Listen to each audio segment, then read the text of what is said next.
Hello, everybody. Welcome to Pressbox Plus, a supplement to the Pressbox radio show, which is off the air for until November 1st, and as we bring you the United Way charity auction in Benton County, and we're glad to do that. It's for a good cause, so if you're listening to WRJB or going to WRJBradio.com, listen and bid on the auction items often. Drive those prices up because it's good for the community, it's good for everybody, and you might help somebody, you never know. Anyway, glad you're with us here. This is going to be a very brief video today. The line for Tennessee, Alabama, 7.5 points. And we've heard today now, we know, I think as of yesterday, that ESPN Game Day and SEC Nation is both. They both are coming to Knoxville. And I had a thought about that. This is probably the biggest game Tennessee has had in Neyland Stadium since 1996, when Florida and Tennessee, number 2 versus number 3, played there in that September matchup. It was kind of an overcast day. It rained a little bit, but it was just not a good day for Tennessee. Jay Graham's 3 fumbles in the first quarter proved costly as Florida jumped out to a big lead. Tennessee came back, cut it close at the end, but Florida really took its foot off the gas. And that was kind of a disappointing afternoon. And of course, if you remember later on that year, Tennessee lost to Memphis in Memphis. Cobb had that touchdown return. I think it was his name, Kevin Cobb, had that touchdown return. They thought he was down, but video replay showed that he was holding himself up by his hand, and he sprinted toward the end zone. And that was the upset of the century right there, because Tennessee had never lost to Memphis before. That was 1996. Fast forward to 2022, and here we are. Tennessee will be hosting number 3 Alabama. Tennessee ranked number 6 in the most recent AP poll. Should be a lot of fun.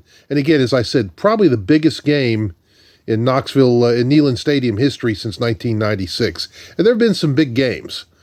But it's nice to see that Tennessee, Alabama is relevant again, given what it's been over the last 16 years. Tennessee last beat Alabama in 2006, and from 1995 to 2006, Tennessee had pretty much the upper hand in that series. Well, now it's been all Alabama. And this is the first time I believe I saw since 1947 that both Bama and Tennessee meet in Knoxville while undefeated. So this is going to be an interesting ball game. I think 89 they were undefeated when Alabama won in Birmingham. So great rivalry. Josh Pate, who is on Late Kick, also a part of CBS, says that this is the biggest rivalry in the SEC. Now, some Alabama and Auburn fans might argue that, but I think he makes a good point. It's at least one of the biggest ones, but I think it is, it's probably, if you think about it, it really kind of is. And these two teams don't like each other. They never have. The fans don't like each other. I'm already seeing on social media all the memes and that kind of thing. Some of them are pretty good, but anyway. Tennessee, Alabama's 2:30 kickoff in Neyland Stadium Central Time. The pregame show on 95.9 starts at 12:30. You can listen there, and it's going to be telecast on CBS. So fans, you're going to have to deal with Gary Danielson again. Sorry, not a big fan. But Brad Nussler, I think, does a good job. But Gary Danielson, I'm not a big fan, and I don't want to go into this right now. But it is a big game. It's Bama week, and Tennessee has a chance here. Josh Pate from Late Kick at CBS says Tennessee should win this game, and he makes some good points. Is Bryce Young going to be ready to play? He was dressed out last week. I think if he can play, he will. A lot of people are figuring out how they want to bet because of Bryce Young. I don't know. If Milroy is in there, that's going to change the complexion of Alabama's attack. A lot of things are going to have to happen, but I think Tennessee has a shot. I'm still not there yet, although some of the things that I'm hearing are very logical and maybe something I consider if I change my mind. I'll let you know tomorrow or Friday what my decision is on that. But right now I'm leaning Tennessee is going to be 10-2 this year. I've said all along I don't think they have the chops to beat Alabama, but they'll be close. We'll see how it goes. It's a big game. Again, I'm not a Tennessee hater, as you can see from my hat. And I think Tennessee has an opportunity here. I think Tennessee can win. I don't know that it will win. There's a lot of stuff that's going to have to go on, and we're going to enumerate all that stuff. But it is a big game. When you have SEC Nation and game day here on the same day, yeah, it's a pretty big deal. And number 3 against number 6, I don't think we've seen a bigger game since the 1996 Tennessee-Florida game. And let me point out, I was in Knoxville that day trying to get tickets. I couldn't get a pass for the game because CBS had taken up 80 of them, and everybody wanted to see the game of the century. I got left out. I couldn't go as a member of media. So we tried to find tickets on the Strip and outside the stadium. The cheapest we could find that day in 96, now keep in mind this is 96, was $350. $350. Today, that's a bargain by what you're going to get for this game.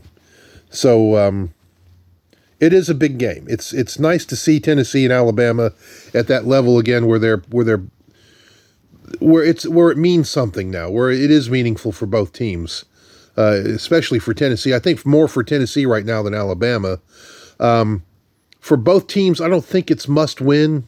I think Alabama took care of that last week. I think Tennessee kind of did too by beating LSU. So this is a game that would be nice to win. I don't think it's must win for either program. There's plenty of time to rehab for the loser. So anyway, but we're going to talk more about Tennessee, Alabama as the week goes on. I just wanted to get this on here today so that people could hear my thoughts on how big a game this is, and it's nice to know that Tennessee has a big game like this in Neyland Stadium once again.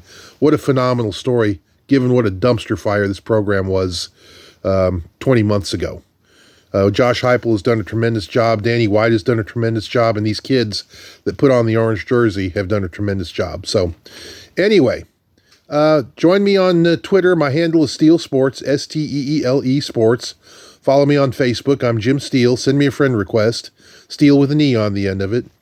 And you can read my column in the Carroll County News Leader, the Camden Chronicle, and the Dresden Enterprise each week. And so, and I'll be back on the air with the Pressbox, hopefully, and I'm planning on this, with video now. We're going to try to get back to doing the video on the Pressbox on November 1st. Well, I'll keep you posted on that. Thanks for joining me today. Have a great day, and we'll be back soon with another Pressbox Plus update. So long, everyone.